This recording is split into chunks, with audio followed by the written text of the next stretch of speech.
अब रक्षाबंधन मनाया क्यों जाता है, रक्षाबंधन का पर्व क्यों चला? तो रक्षाबंधन का पर्व, इसमें अनेक पौराणिक सिद्धांत हैं, एक दो नहीं है, अनेक पौराणिक सिद्धांत हैं। मैं किसी एक पौराणिक उदाहरण को आपको पेश करता हूँ। उदाहरण को, एक बार राजा बलि का स्वर्ग पर इतना ज़्यादा साम्राज्य बढ़ता चला जा रहा था कि देवता लोग सब भयभीत हो गए थे। जब देवता लोग भयभीत हो गए तो भगवान विष्णु के यहाँ गए। देवताओं ने कहा कि महाराज, हमें इन राक्षसों से तो आपको रक्षा करनी होगी, क्योंकि राजा बलि का वर्चस्व बहुत बढ़ते जा रहा है, इसलिए कोई आप निदान करें। भगवान विष्णु ने कहा कि मैं इसका उपाय अवश्य सोचूंगा, विचारूंगा, खोजूंगा और आप लोगों की मदद करूंगा।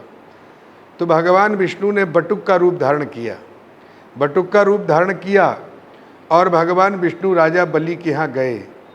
राजा का बलि का जो भवन था उसमें 52 दरवाजे थे और वहाँ पर यज्ञ हो रहा था। तो भगवान ने बटुक का रूप धारण किया, एक हाथ में छतरी, कमंडल और बटुक ब्रह्मचारी सफ़ेद वस्त्र धारण करके गए। जब भगवान ने भिक्षाम देहि की जब याचना किया, ब्राह्मणों ने बताया कोई याचक आया है। राजा बलि ने कहा कि मैं स्वयं जाकर के देखता हूँ। अब राजा बलि स्वयं गए और भगवान से देखा, भगवान का बटुक रूप, अभिवादन किया। बोले महाराज, आपका आगमन का हेतु क्या है, कारण बताइए। आप ऐसे समय पर आए हैं, पूजा के समय में यदि कोई याचक आए और कुछ मांगे, उस समय उसे मना नहीं किया जाता है। भगवान ने वही समय निश्चित किया जाने का। राजा बलि ने कहा कि आप मुझसे क्या इच्छा रखते हैं लेने की। भगवान ने कहा कि देखो, हम बटुक ब्रह्मचारी हैं, हमारा धन वैभव यश कीर्ति से कोई लेना देना नहीं है। यदि आप हमें देना चाहते तो 2.5 पैर पृथ्वी दे दीजिए। भगवान ने 2.5 पैर पृथ्वी की याचना किया, 3 पैर पृथ्वी मांगा।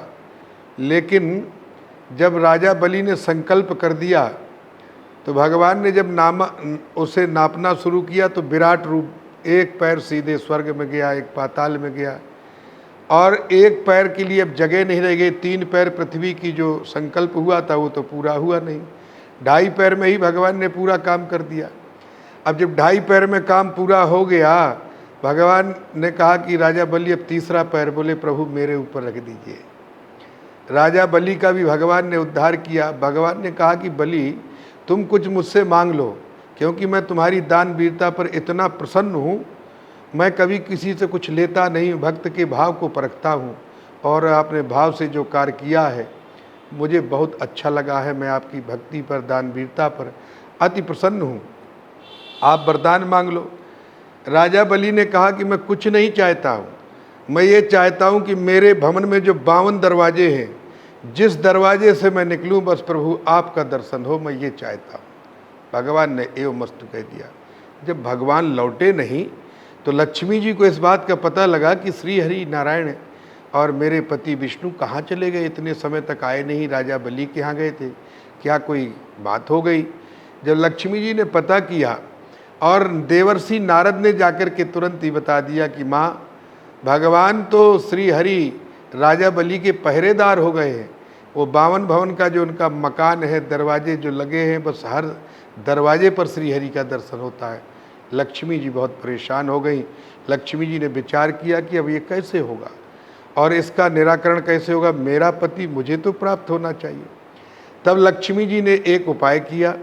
लक्ष्मी जी गई, राजा बलि को अपना भाई माना और राजा बलि को रक्षा सूत्र राखी बांधा और राखी बांधने पर राजा बलि ने कहा कि बहन, मैं तुम्हें क्या दे सकता हूँ प्रेम में, क्या उपहार है, क्योंकि भाई बहन का ये जो प्यार का त्यौहार होता है, तो बहन चाहती कि मेरे भाई की समृद्धि हो, धन धान की वृद्धि हो, मैं इसके हाथी रहूँ, मुझे सुख और इसी तरह से उपहार मिलते रहे।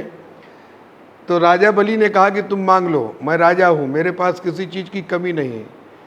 तो लक्ष्मी जी ने कहा कि मुझे कुछ नहीं चाहिए, अगर मुझसे आप प्रेम करते हैं, मुझे बहन मानते हैं, तो मैं आपसे बस एक छोटा सा निवेदन करती हूँ कि आपके दरवाजे पर ये जो पहरेदार हैं ये मुझे दे दीजिए, क्योंकि ये मेरे पति हैं और ये आए थे आपसे कुछ याचना करने, लेकिन आपने अपनी दानवीरता से इतना प्रसन्न कर लिया, भगवान भक्ति के वशीभूत होकर के और बस आपके दरवाजे के पहरेदार हो गए।